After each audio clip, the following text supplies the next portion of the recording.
AMA દ્વારા સુરતમાં weaving dreams polishing brilliance Surat the rise as the global hub of textiles gems and trade theme પર Exim conclave 2025નું આયોજન કરાયું.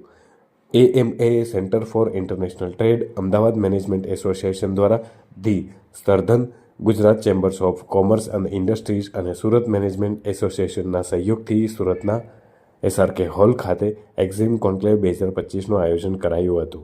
Outreach partners, quality council of India અને વાઘવાની ફાઉન્ડેશનના સહયોગથી યોજાયેલ એક્ઝિમ કોન્ક્લેવનો ઉદ્દેશ weaving dreams polishing brilliance Surat the rise as the global hub of textiles gems and trade theme ઉપર ઊંડાણપૂર્વક ચર્ચા માટે મંચ પૂરું પાડવામાં આવ્યું હતું.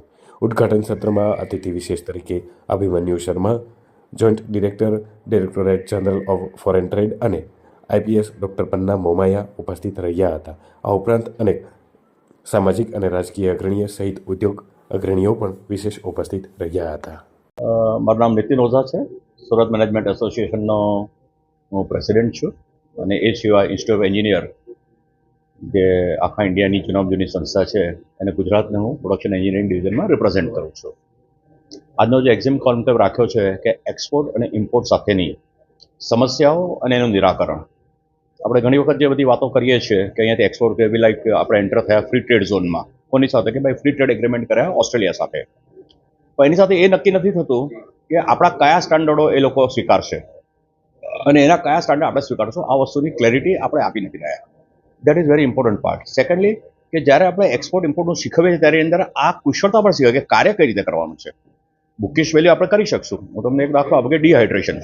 તો જ્યારે આપણે ફૂડ મોકલતા કે ભાઈ FDA નો એપ્રુવલ લઈ લો, but when it is a dehydrated food, એને આપણે ગરમ કરી નાખ્યું છે એટલે એની અંદર કોઈ હવે સત્વ પેલું બાકી નથી રહ્યું કે જેનાથી ફરી પ્રોડ્યુસ થાય અને ગ્રાઇન્ડ કરે તો એના સ્ટાન્ડર્ડો માટેની કોઈ આપણે એક્સપોર્ટની માહિતી જ નથી અને that is one of the biggest area for the export. તો આ બધી વસ્તુની અહીંયા એક છણાવટ કરવાની છે કે ભાઈ આપણે કયા સ્ટાન્ડર્ડ પ્રમાણે બનાવો છે. બાકી તમને કે દરેક સ્ટાન્ડર્ડ $1,00,000 થશે તો હવે કે મેથીનું કરો, ફુદીનાનું પણ કરો, પણ તમે આ બધી વસ્તુઓની જ્યારે સુકવણીની એક પદ્ધતિ છે કે ભાઈ તમે કોઈ પણ વસ્તુનું વોલ્યુમ 110 થઈ જશે, એટલે 1 કિલો હશે તો 100 ગ્રામ થઈ જશે, એને જાળવણી રાખવી પડે. પણ આના એસ્ટાબ્લિશ સ્ટાન્ડર્ડો જે હોવા જોઈએ એ આપણે એક્સપોર્ટ ઇમ્પોર્ટ કર્યા નથી. બાકી આપણો તો ફર્ટિલિટીવાળી જગ્યા છે, આપણો એગ્રીકલ્ચર લેન્ડનું એ છે. તો આ બધી વસ્તુઓનું પણ એક સમાધાન કરવું એક યોગ્ય છે.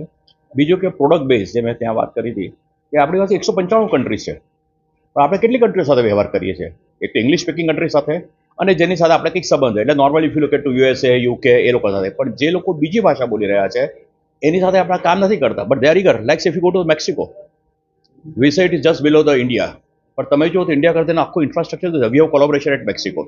તો એ લોકો પણ આપણી પાસે અપેક્ષા રાખે. જ્યારે વસ્ત્રો, ડાયમંડની વાત જવા દે, પણ વસ્ત્રો તો બધાને જ જોઈએ છે, તો આપણે બાકીના કેટલા દેશોનો સંપર્ક કર્યો, એ દેશોને પણ આપણી વસ્તુઓની આપણી પ્રોડક્ટ છે. અને એના અનુસંધાન નરેન્દ્રભાઈ જે નાના નાના દેશોમાં જઈ રહ્યા છે ને, એનું કારણ જ આ છે કે ત્યાં પણ આપણો વિકાસ કરી શકાય.